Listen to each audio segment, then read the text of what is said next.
예, 할렐루야. 여러분이 아마 신종 코로나 때문에 여러 날 동안 많이 염려하고 걱정했을 것 같습니다. 제가 지난 주간에는 뉴욕에 있었어요. 근데 뉴욕에 참 기쁜 소식을 들었는데 그런 소식입니다. 지금 미국 사람들이 무슨 얘기를 하는 거 아니? 중국이 저렇게 코로나 때문에 정말 애를 먹고 있고 또 많은 사람이 상처를 받았는데 가까운 일본도 그것 때문에 떨고 있는데 어떻게 한국만 유독 그런 일이 없느냐? 한국은 아무런 일이 없잖아요. 지금까지 큰 일이 없잖아요. 그 이유는 간단하다. 그 이유는 한국 사람들이 김치를 많이 먹기 때문에 신종 코로나에 문제가 없다. 그 소문이 나가지고요.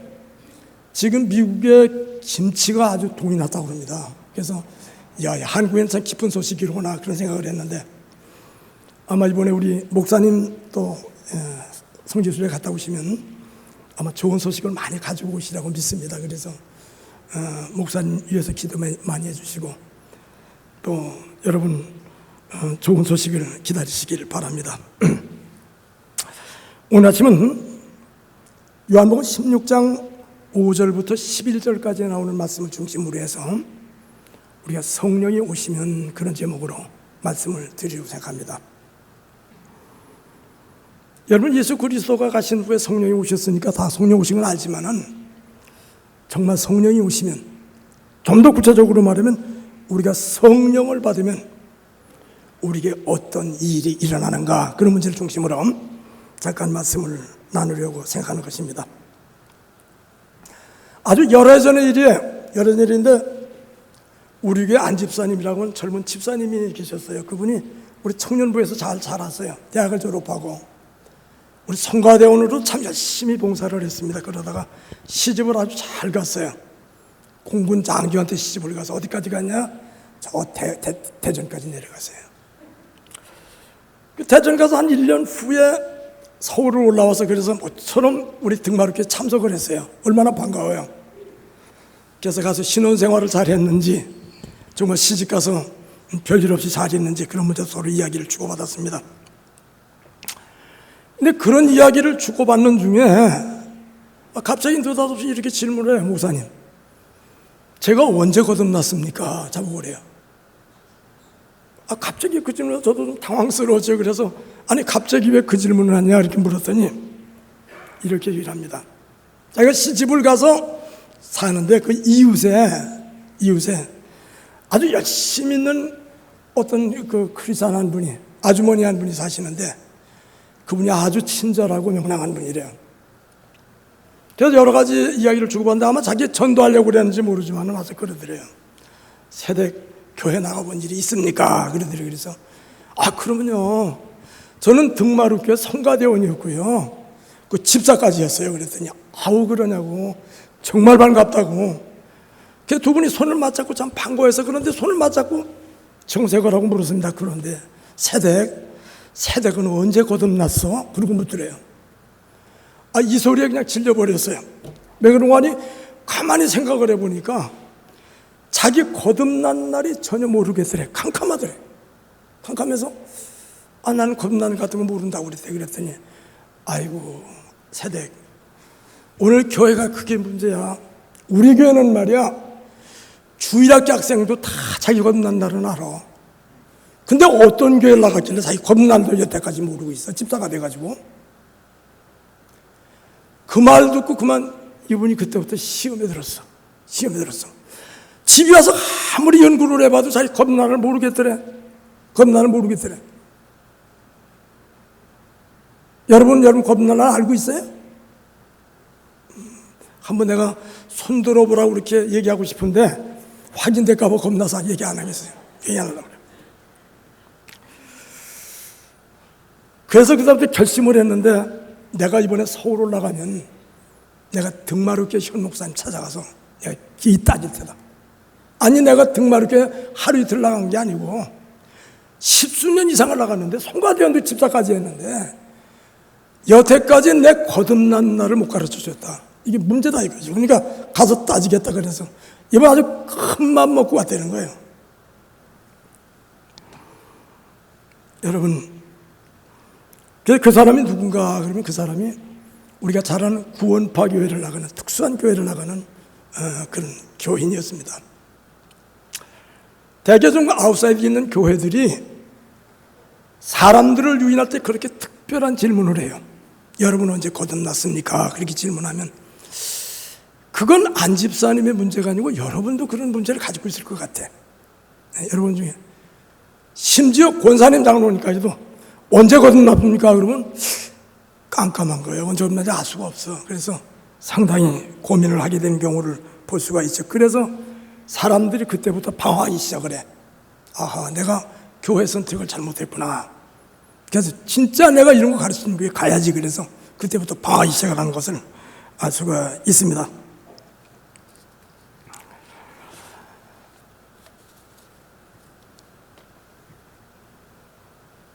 여러분, 우리가 거듭날 날이 언제인지 이거 모르잖아요. 그래서 또 그랬어요. 집사님 자신도 집사님 거듭날을 모르는데 낸들 어떻게 집사님 거듭날을 알겠습니까? 그렇게 얘기했더니 그 집사님 얘기가 아이고 목사님 말도 안 되는 말씀 하신다고요. 아이고 왜 말이 안 됩니까? 그랬더니 나야 집사하고 평신도니까 거듭난 날 모를 수도 있죠. 거듭날 모를 수 있죠. 그렇지만 목사님은 영적인 전문가가 아닙니까? 전문가. 그리고 나를 십수년이나 담임한 담임 목사님이신데 그걸 모른다는 게 말이 됩니까? 그때 나도 하마터면 시험 들 뻔했어요. 진짜 그 고민이더라고요. 여러분, 오늘 아침 우리가 이 말씀을 다시 한번 생각하면서 요한복음 16장 5절부터 11절까지 나오는 말씀을 중심으로 성령 받은 사람의 체험이 무엇인가 그런 문제를 확실하게 말씀을 드리고자 합니다. 그래서 이 말씀을 중심으로 깊이 생각하시기를 바랍니다. 예수님께서 말씀하셨어요. 내가 이제 나를 보내신 얘기로 가는데 내가 이 말을 함으로 너희들이 근심이 가득하였도다. 그럼 내가 실상을 말하노니 내가 가면 보혜사 성령이 너희에 오시리니 성령이 오시면 죄에 대해서 의에 대해서 심판에 대해서 세상을 책망하시리라. 이렇게 말씀한 내용을 우리가 오늘 16장 8절 말씀 가운데서 분명히 볼 수가 있습니다. 그 성령이 오시면 어떤 사건이 일어나느냐? 어떤 사람들은 성령 받으면 방언을 말한다. 또 어떤 사람 말하기를 입신도 한다. 그래서 영적인 세계를 환하게 내다본다. 또 어떤 분들은 성령 받으면 병자도 고치고 능력을 행한다. 되게 이런 생각을 가지고 있는 것이 일반적인 생각이라고 말할 수 있습니다. 그러나 오늘 본문이 지시하고 있는 말씀은 성령이 오시면 성령은 우리의 죄를 책망하신다. 죄를 책망하신다. 또 성령이 오시면 우리의 의에 대해서 우리를 깨닫게 하시고 심판에 대해서 세상을 책망하게 될 것이다. 이렇게 말씀을 주시고 있습니다. 그래서 성령 받은 첫 번째 체험이 무엇인가? 그것입니다. 여러분 성령 받을 때 첫 번째 체험이 뭐예요? 뜨끈하고 화끈했다는 사람도 있지만 제일 중요한 확실한 체험은 뭐냐 그러면 성령이 오시면 내가 죄인이라는 사실을 깨닫게 되는 거예요. 그게 성령 받은 사람의 첫 번째 체험이에요. 우리는 성령 받으면 어떤 체험이 오는가 그걸 많이 고민하는데 우리가 구약성경 우리가 이사야서라는 책을 보면요. 이사야 6장에 보면 그 유명한 여러분 선지자 이사야 선지자가 그가 처음으로 하나님을 대면했던 사건이 나타나고 있어요. 우시야 왕이 죽던 해에 이스라엘의 국군이 아주 위태로운 시기에 거했죠. 그리고 세계 정세가 상당히 위태로운 시기에 처했을 때 이 이사야라고 하는 청년은 기도 많이 하는 청년이었어요. 아주 믿음 좋은 청년이었기 때문에 하나님의 성전에 나가서 국가와 민족을 위해서 정말 밤을 새가며 기도하는 그런 청년이었습니다. 그런데 기도하다가 갑자기 이상한 체험을 해서 영안이 확 열려내 보니까 하나님의 보호자에서 하나님 앉아 계신데 자기가 하나님 앞에 서 있는 모습을 보았는데 그때 보니까 그때 자기의 모습이 보니까 어떤 모습이었냐 그러면은 자기가 아주 초라한 그런 죄인의 모습으로 나타나는 모습을 보았어요. 그래서 처음으로 깨달았어. 그 이사야라는 사람은 이스라엘 귀족 청년 중에 한 사람입니다. 또 신앙에도 결격 사유가 없는 믿음의 사람이에요. 국가와 민족을 위해서 뜨겁게 기도하는 그런 젊은이였습니다. 그렇기 때문에 자기가 그렇게 초라한 사람이라고 생각을 안 했어요. 근데 성령을 만났던, 하나님을 만났던 첫 번째 체험은 자기가 죄인이라는 사실을 깨닫게 된 것입니다. 그래서 그는 말하기를 나요 망하게 되었다. 나를 보니 내가 정말 잘못된 사람이나 그걸 깨닫게 됐어. 그리고 조금 더 살펴보니까 내가 만났던 우리들 가운데 있던 모든 사람이 다 옳지 못한 부분이 많구나 그렇게 생각을 했습니다. 그래서 그는 그때 처음으로 깨달은 것이 뭐냐 그러면 자기가 망하게 된 죄인이고 딱한 죄인이라는 사실을 깊이 깨닫게 됐다. 이런 말씀을 하고 있는 것을 볼 수가 있습니다. 그래서 성령을 체험한 사람들의 첫 번째 고백이 뭐냐면 내가 죄인이라는 사실을 아주 절실하게 깨닫게 됐다는 거예요. 근데 우리들 크리스찬 중에 내 죄 때문에 울어본 일도 없는 사람들이 성령을 받았다고 하는 일은 쉬운 일이 아니죠. 그러니까 성령 받으면 제일 먼저 깨닫는 건 내가 죄인이라는 사실이 들통이 난다는 거예요. 여러분 이해하십니까? 거룩하신 하나님 앞에 내가 대면에 서보니까 정말 나는 마땅히 심판받을 죄인이고 우리가 죄 때문에 죽을 수밖에 없는 죄인, 나요 망하게 되었도다. 우리 이사야 6장에 보면 그렇게 한탄하는 모습을 바라볼 수 있습니다.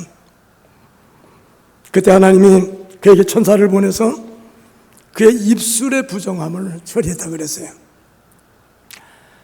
그가 제일 먼저 발견한 건 뭐냐 그러면 자기 입술이 부정하다는 걸 깨달았어.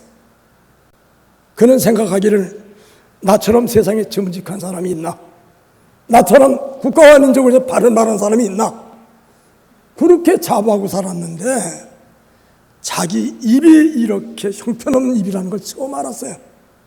또 나쁜 말 아니라 우리 주변의 사람들의 모습도 그러하다. 그런 문제를 그는 깊이 깨닫게 됐다. 그런 문제가 오늘 뭐냐면 그 이사야 선지자가 경험했던 성령 받은 체험입니다. 그러니까 성령을 첫 번째 받으면 내가 몇 월 며칠 거듭났냐 그게 중요한 게 아니에요. 그보다 더 중요한 게 있는데 하나님 앞에 통회하는 마음을 가졌는가, 내가 정말 아주 회개했는가, 하나님이 그걸 가르쳐 주시고 내가 죄인이라는 사실을 첫 번째 깨닫게 하는 것이 성령 받은 첫 번째 체험인 줄로 믿습니다. 그래서 이런 체험이 없다면 우리가 한번 우리 자신을 돌아볼 필요가 있다. 그렇게 말씀드리지 않을 수 없습니다. 또 우리가 신약성의 대표적인 사람은 사도 바울이 그랬어요. 로마서 7장에 가보니까 바울이라는 사람은 어떤 사람입니까? 바울은 베냐민 지파의 사람입니다. 베냐민은 이스라엘 지파 중에서도 왕의 지파의 사람이에요. 왕지파. 왕의 지파가 아니라 그는 어떤 사람이냐? 공부도 많이 했어요. 그가 자기는 어디 출신이냐? 가말리엘 문화의 출신이라고 그랬어요. 그 당시 가말리엘 아주 유명한 선생인데 그 선생 밑에서 수업을 받은 사람이다. 그리고 그는 바리새인 중에 바리새인이라고 그랬어요. 그 당시 바리새인은 유대교의 정통파야. 정통파의 대표적인 인물이다 이게. 그 남을 지도하고 가르치는 선생이야. 그러니까 우리 교인들 중에 남아는 사람이 있겠나? 이스라엘 중에 남아는 사람이 있겠나? 그런 자부심으로 꽉 차 있는 사람이에요. 그런데 다메섹 도상에서 예수 그리스도를 만난 후에 그는 실명을 해버렸어. 등을 다 잃어버렸어. 그가 그때 절실히 깨달은 것이 있어요. 내가 이렇게 어둠의 아들이로구나. 내가 죽을 수밖에 없는 죄인이로구나. 그걸 깊이 깨닫게 됐다. 그런 얘기입니다. 그래서 로마서 7장을 기록할 때 그렇게 기록해서 오라 나는 곤고한 사람이다. 누가 이 사망의 몸에서 나를 건져내겠냐? 내가 원하는 선은 행할 수 없고 원치 않는 악을 행하는다. 못된 짓만 하고 살았구나. 근데 자기가 그런 사람이라는 걸 전혀 깨닫지 못하고 살았어요. 왜? 모든 자연인은 여러분 죄가 무엇인지를 잘 모릅니다. 그런데 거룩하신 하나님 앞에 우리가 서게 될 때 비로소 깨닫게 되는 것이 내가 죄인이라는 사실을 절실하게 깨달아요. 그래서 우리가 성령 충만한 사람은 자기 죄인이라는 사실을 절실하게 깨닫기 때문에 우리가 하나님 앞에 동의하고 자부는 아니라 겸손해질 수밖에 없어요. 내가 하나님 앞에 이렇게 자격 없는 사람인데 꽤 잘난 척했구나. 내가 꽤 수준 있는 사람으로 착각을 했구나. 그걸 깨닫게 되는 게 누구냐? 그걸 성령 받은 사람들이 체험해요. 이런 체험이 없다면 진실로 성령 받은 사람인지 한번 의심을 해봐야 될 이유가 있다. 그렇게 말씀을 드리지 않을 수 없습니다. 그러므로 우리가 성령 받은 첫 번째 체험이 무엇이냐 그렇게 물으면 내가 죄인이라는 것을 깨닫는 것입니다. 여러분이 그런 죄인이라는 사실을 깨닫는다면 분명히 여러분은 하나님 앞에 선 사람입니다. 그렇습니다. 그래서 마틴 루터와 같은 사람도 그 얘기를 했어. 나는 구원받은 죄인이다 그랬어. 내가 구원받으면 뭐 능력행하고 기적행하는 거 그것만 자꾸 나타나고 이랬었는데 그건 차후의 문제고 더 시급한 문제는 내가 아직도 통하지 못한 죄가 있고 내가 아직도 결함 있는 존재다. 그런 것 때문에 우리가 상당히 겸허한 사람으로 변하게 된다. 그게 성령 받은 사람들의 체험이라는 사실을 분명히 알 수가 있습니다. 그래서 요한복음 16장 9절에 이 말씀 죄에 대해서라면 설명을 했는데 너희가 나를 믿지 아니하며 그랬습니다. 그렇습니다.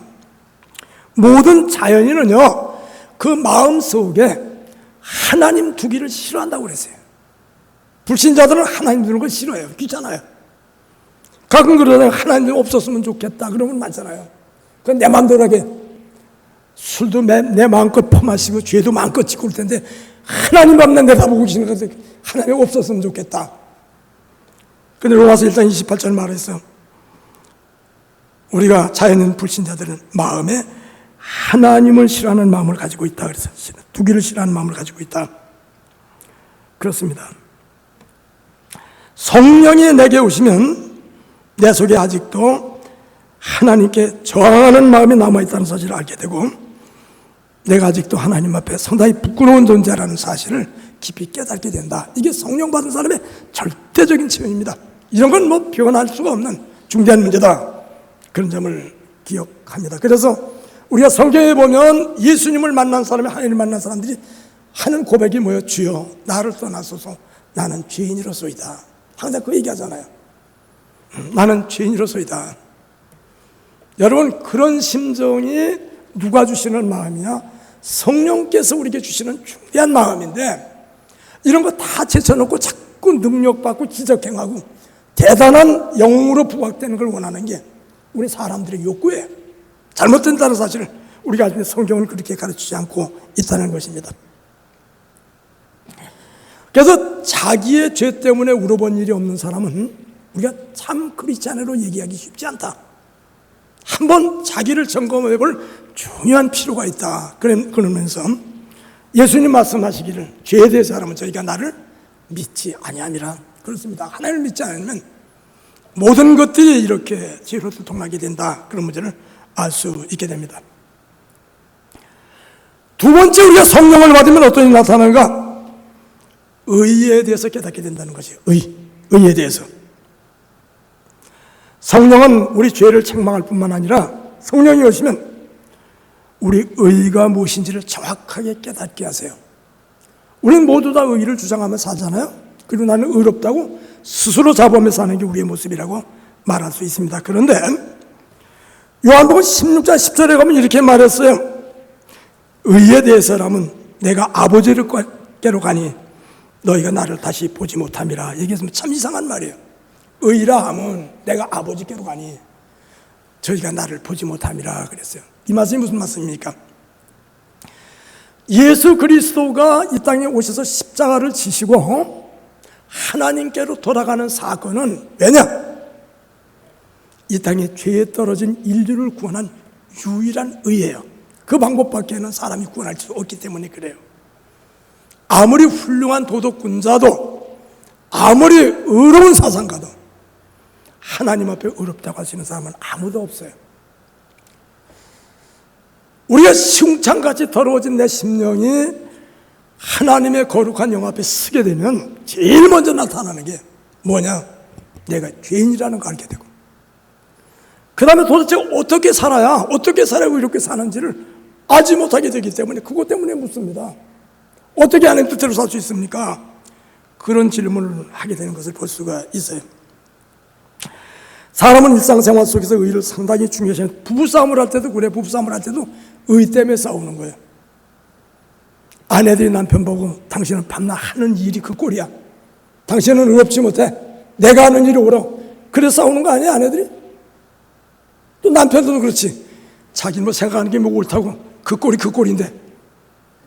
네가 하는 일이 뭐 그렇게 옳아. 그래서 의롭다고 싸우는 거예요. 의롭다고. 사람을 우리가 자세히 분석해 보면 하나에서 열까지 자기 의에 묶여 있어요. 그래서 뭐냐면 이걸 의인주의 사상이라고 그래요. 의인주의 사상. 그리스도인들 가운데도 그래요. 나만한 착한 그리스도인이 있나? 저것들은 아직 멀었어. 저 불신자 저것들. 초신자들 먼저 초신자들 멀었어. 나 따르면 멀었어. 그래서 항상 자기 의를 내세워요. 그게 뭔지 아십니까? 의라는 게 자기가 중심인 줄 알아요. 근데 참 어리석은 일입니다. 우리는 죄인입니다.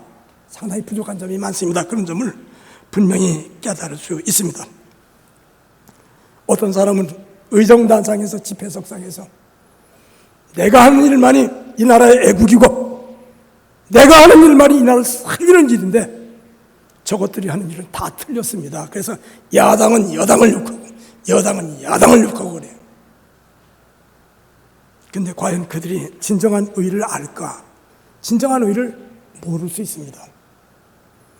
공자와 맹자와 지키는 도덕주의자들도 마찬가지예요.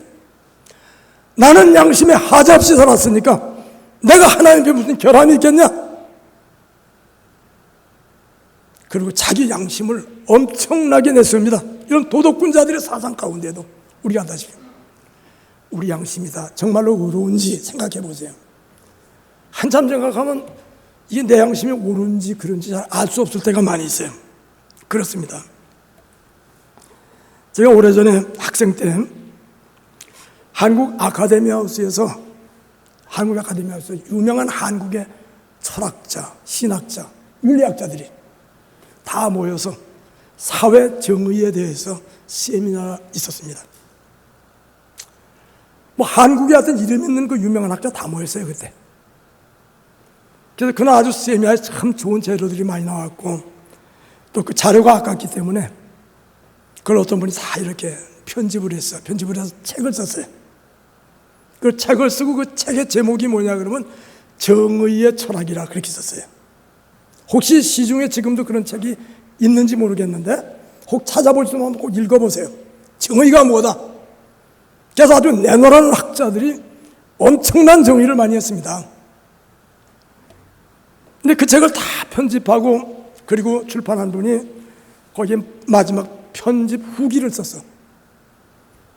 저는 그 편집 후기를 보고 깜짝 놀랐습니다. 이렇게 썼습니다. 우리가 이처럼 사회 정의를 추구하면서도 좀처럼 우리 사회가 정의를 이뤄내지 못하는 것은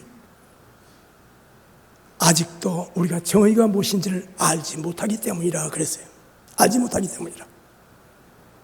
내 딴에는 내가 생각하는 것이 의롭고 옳다고 생각하면 하나님 앞에 서볼 때는 하나님 부끄러움을 생각할 때는 은혜를 부족하다는 것을 깨닫게 되죠. 그러므로 우리가 진짜 의가 뭐냐 그러면 의의 기본적인 본질은 예수 그리스도가 인류의 구속을 위해서 십자가를 지시고 아버지께 돌아간 사건이에요. 그분이 가시지 않았다면 인류에게 소망이 전혀 없어요. 전혀 없습니다. 근데 그걸 누가 아느냐? 거듭난 사람은 그걸 알기 시작해. 근데 거듭나지 않은 사람은 그런 의의 성질을 전혀 몰라. 다 스스로 자부심에 쓸데없는 자부심을 가지고 세상을 살아가는 경우가 허다하다는 사실을 우리는 얼마든지 우리 주변에서 발견할 수 있습니다. 그리고 나도 잘못하면 그런 드라마에 빠지기 쉬운 것이 내 존재다. 그런 모습을 성경은 샅샅이 밝혀주고 우리에게 분명하게 말씀해 주는 내용을 우리가 볼 수 있습니다. 그래서 오늘 그 16장 10절의 이 문제 5개 의라함은 내가 아버지께로 돌아가니 나를 다시 보지 못하며 그랬습니다. 그렇습니다. 구속의 십자가가 무엇인지를 모르는데 의의 개념을 알 까닭이 있겠습니까? 그렇습니다. 우리 한참 따라가다 보면 정의인 줄 알았는데 정의가 아닌 게 많고, 한참 따라가면 옳은 줄 알았는데 한참 따라가면 아닌 경우가 많아요. 그때 우리는 다시 되돌아섭니다. 아, 그렇구나. 내가 주께로 돌아가자면 안 되로구나. 그래서 사도행전 4장 10절은 천하 만민에게 구원을 받을 만한 다른 이름을 우리에게 주신 일이 없다고 그랬어요. 아, 그래도 소크라테스에게, 그래도 석가모니에게, 공자에게 도가 있겠지. 그 위대한 선생이 없겠니? 아닙니다. 그리스도의 십자가 없이는 우리를 구속할 수 없기 때문에 주님이 십자가를 치신 거예요. 그래서 성령은 왜 오셨습니까? 우리의 영과 연합해서 하나가 되게 오신 것입니다. 성령이 우리 안에 오시면, 우리와 연합하면 우리가 거듭나게 되는데, 건너때 제일 먼저 깨닫는 게 뭐냐? 내가 죄인이라는 걸 깨닫는다. 지금 두 번째 말씀한 내용대로 의가 무엇인지를, 명료한 의의 성격을 깨닫게 된다는 것입니다. 그때 비로소 우리 부족을 깨닫고 우리가 하나님 앞에 나게 된다는 사실을 다시 한번 말씀드리지 않을 수 없습니다. 제가 마지막으로 드리고 싶은 말씀이 있습니다. 성령이 오시면 어떤 일이 일어나는가? 성령이 오시면 세상 임금이 심판을 받았습니다. 어디 나오죠? 오늘 16장 11절 말씀이에요. 세상 임금이 심판을 받았는데 이게 무슨 말인가 이렇게 생각하기 쉬운데, 우리가 심판에 대해서 여러분 모르십니까? 여러분 아마 심판에 대해서는 성경에 다 배웠기 때문에, 종말이 오게 되면 인류의 종말에 하나님의 백보자 앞에서 다 심판을 받게 된다. 맞죠? 심판받는다는 거 모르는 크리스찬은 없어요. 그러나 알아야 될 게 있는데, 그보다 더 중요한 것이 있는데, 그것은 성령이 오면 인류의 종말에 있을 심판이 아니라 이미 세상 임금인 사탄이 심판을 받았다는 사실을 깨닫게 된다는 거예요. 받았다는 사실을 알게 돼요. 그렇습니다. 사탄이 언제 심판을 받았길래? 에스겔서 28장 16절에 가보니까 이미 사탄은 심판을 받았고, 사탄은 하나님이 사형을 내리신 거예요. 이미 죽은 목숨입니다. 산 목숨이 아니에요. 근데 지금도 사탄은 활동하고 있지 않습니까? 그렇죠. 집행유예 기간이 있어요. 지금도요. 사탄은 활동하고 있는데, 공중권세 잡고 이 땅에 수많은 사람을 매몰시켜서 지옥으로 보내려고 수단과 방법을 가리지 않고 있죠. 근데 결혼해서 요한계시록 12장 9절에 가보면 나와요. 사탄이 하나님의 보좌 앞을 넘나들었는데, 공중권세를 휘저었는데, 그런데 어느 날 어떻게 돼요? 앞으로 어느 미래에 사탄은 하나님의 보좌 앞에서 쫓겨나요. 쫓겨납니다. 땅으로 내쫓기는 사건이 어디 나오냐? 요한계시록 12장 9절에 가야 그 말씀이 나옵니다. 사탄은 사형 언도를 받았을 뿐만 아니라 이제 사형의 집행을 위해서 땅으로 쫓겨나는구나. 그런 것들을 깨달을 수 있게 됩니다. 그리고 마지막 결론이 나오는데, 요한계시록 20장 10절에 가면 사탄이 사형 집행을 받게 되고 불과 유황못에 떨어지는 장면이 나오는 사실을 볼 수가 있습니다. 그래서 사탄이 지금 사형 언도를 받은 것은 분명하고, 사형 집행은 언제 받느냐?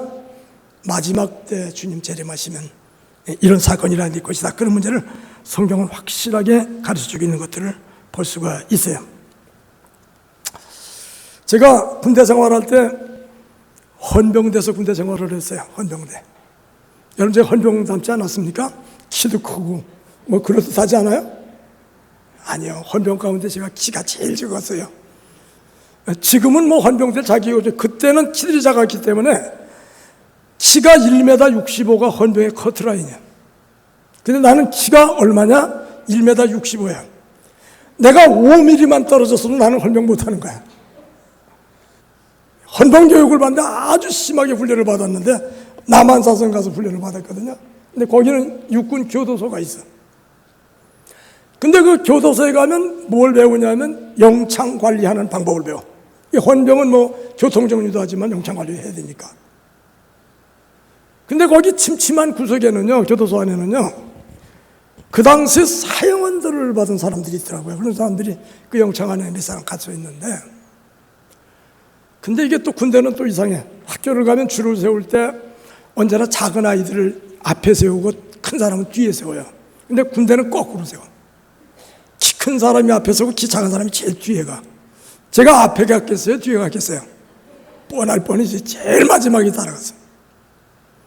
근데 영창관리 훈련을 하는데 쭉 가는데 제일 뒤에 가니까 이 사형수가 나를 깔본 거예요. 그래서 뭐하는 거니? 헌병, 나 좀 보고 가, 나 좀. 나하고 악수 한 번만 해. 내가 너보다 30년 먼저 가, 알았어? 30년 먼저 가는데 이왕 이별할 거 이렇게 되는 거 아니야? 한 번만 악수해. 제가 악수했겠습니까? 안 했겠습니까? 안 했지. 그거 붙들어다가 나도 그걸 어떻게 될지 모르니까 겁나니까. 붙들면 들어줄 것 같아서 못했어요. 그때 정말 사형수가 얼마나 두려웠던지 생각만 해도 지금 소름이 끼치. 근데 내가 만에 들어와서 곰곰이 생각을 했어. 난 아무래도 헌병 자격이 없다. 헌병은 죄수들을 관리해야 되는 사람인데 그 사형수를 두려워하다니. 사형수가 어떠냐면 이미 죽은 목숨인데. 그렇구나. 맞아. 내가 죽은 목숨을 그렇게 두려워하고 있구나. 이 바보 헌병이 돼서. 똑똑한 놈은 그걸 알았으네. 내가 바보야. 내가 한 번만 병을 제 소리쳐도 감히 그 말을 못하는 건데. 그때 내가 깨달았어요. 헌병이 이 나라의 군사법 경찰리가 돼가지고 저걸 제압을 못했어. 근데 그날 중요한 걸 깨달았어요. 죽은 목숨을 두려서는 안 된다. 믿으십니까? 사탄은 이미 사형을 받은 존재 아시겠어요? 두려야 될 가치가 별로 없어요. 맞죠? 근데 우리는 예수 믿으면서 벌벌 떨어요. 왜? 아직 신앙이 어리니까. 근데 성령이 오시면 뭘 깨닫게 하시느냐? 이미 사탄이 심판을 받았다는 사실을 알게 해요. 그걸 깨닫게 하세요. 아직도 왜 안 깨달으십니까? 그건 내가 아직 어려서 그런 거야. 신앙이 자꾸 성숙하면 그게 확실해져요. 그렇구나. 그래서 죄도 이기고 세상도 이기고 마지막에 사탄과도 대결할 수 있는 힘을 갖게 된다. 그런 문제를 바라볼 수 있어요. 왜 우리가 사회 부정과 불의를 보면서 벌벌 떱니까? 왜 벌벌 떱니까? 저 불의가 의를 이길지도 몰라. 저 사람도 이기면 내가 당할 테니까. 왜 부정에 우리가 타협을 합니까? 타협하는 이유가 있죠. 저 사람들이 저 정당이 이기는 날이면 내가 보복을 받을지도 몰라. 그래서 벌벌 떠는 거예요. 왜 그렇습니까? 사탄이 심판받았다는 사실을 모르기 때문에 그래요. 이 세상의 부정과 여러분 불의는요 이미 사형을 받은 겁니다. 그 싸워도 결국은 죽는 거예요. 끝난 거예요. 끝났는데 우리가 떠는 거예요. 왜? 우리가 뭐가 없어 그래요? 내가 믿음이 부족해서 그래. 근데 예수님은 참 중요한 말씀을 하셨어요. 아주 중요한 말씀이에요. 성령이 오시면 죄를 깨닫게 된다. 아시겠죠? 두 번째 성령이 오시면 뭘 깨닫게 돼요? 의가 무엇인지를 정확히 알게 돼요. 오직 십자가 된 그리스도만이 우리 의가 되신다는 사실을 정확히 알게 된다. 그리고 더욱 중대한 사실은 사탄이 세상 임금이 이미 심판을 받았다. 내가 염려하거나 두려울 대상이 아니다. 믿으십니까? 예, 이런 확신이 없다면 내가 성령 받았다는 체험을 가졌다고 말할 수 있을까? 그런 말씀을 생각하지 않을 수 없습니다. 사랑하는 여러분, 하나님은 참 자비로우세요.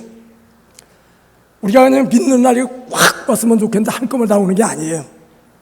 우리가 믿으면서 믿음이 성숙하는 거예요. 은혜 안에 성장을 해서 시간이 갈수록 죄에 대해서, 의에 대해서, 심판에 대해서 아주 개념이 명료해지기 시작을 합니다. 그래, 하나님께 믿고 맡겨도 아무 이상이 없어. 천하 만민에게 구원을 받을 만한 다른 이름이 없어. 바로 예수 그리스도 한 분뿐이야. 그런 사실에 확신이 온다는 것은 알 수가 있습니다. 어떤 분들은 가끔 또 이렇게 질문해요. 목사님, 근데 저는 예수 믿은 지 오래됐는데 아직도 구원받을 확신이 없어요. 나 같은 사람 천당 갈 수 있을까요? 구원의 확신 없는 사람 천당 가요, 못 가요? 모르겠죠? 구원의 확신 없다고 천당 못 가는 건 아니에요. 왜 그러냐? 그 이유는 우리가 구원을 받지 못했기 때문에 확신이 없는 게 아닙니다. 구원 받아도 내가 아직 영적으로 어려서 미숙해서 잘 모르는 거예요. 2살, 3살 먹은 어린아이들이 엄마, 아버지 몰라고 하는 거 똑같은 거예요. 아무 여자나 보고 엄마라고 그러고 아무 남자고 아빠라고 하는 건 그건 내 아들이 아니어서 그런 거 아니라고요. 분명히 내 아들 주민등록에 오른 내 아들인데 그런데 아무 남자나 보고 지 아빠라고 그래. 왜 그래? 아직 어려서 그런 거야. 근데 분명히 내 아들이야. 아시겠죠? 우리가 예수 믿고 구원받아서 하나님의 자녀입니다. 그래서 구원의 확신이 없다고 그래서 지옥 가는 건 아니에요. 문제는 우리의 구원의 확신이 없는 이유는 뭐냐? 성경에 대해서 바로 모르기 때문에 그런 거예요. 성경을 바로 알면 내 체험이 무엇인지 정확하게 알 수가 있습니다. 다시 한번 말씀드립니다. 요한복음 16장 8절. 성령이 오시면 뭐에 대해서? 죄에 대해서, 의에 대해서, 뭐에 대해서? 심판에 대해서 세상을 책망하실 것이다. 여러분 믿으십니까? 네, 할렐루야. 감사합니다. 잠깐 같이 기도하겠습니다. 전능하신 하나님, 우리 등마루 교회를 사랑해 주시고 또 등마루 교회 사랑하는 모든 성도들을 사랑해 주셔서 이렇게 훌륭한 교회로 진전해 나갈 수 있도록 돌보심을 진실로 감사를 드립니다. 하나님, 다시 한번 우리의 마음속에 아버지 능력을 주시고 성령을 부어주셔서 아버지 확신을 갖게 허락해 주시고 또 아버지 성령 충만한 귀한 삶을 살아가도록 축복해 주옵소서. 오늘 말씀을 통해서 다시 한번 주의 말씀이 우리 가슴속에 깊이 새겨지게 하시고 아버지 다시 한번 주님 앞에 건전하게 건강하게 있을 수 있도록 함께 해주시기를 원하고 간절히 기도합니다. 모든 것을 주님께 의탁하고 예수님의 이름 받들어 간절히 기도합나이다. 아멘.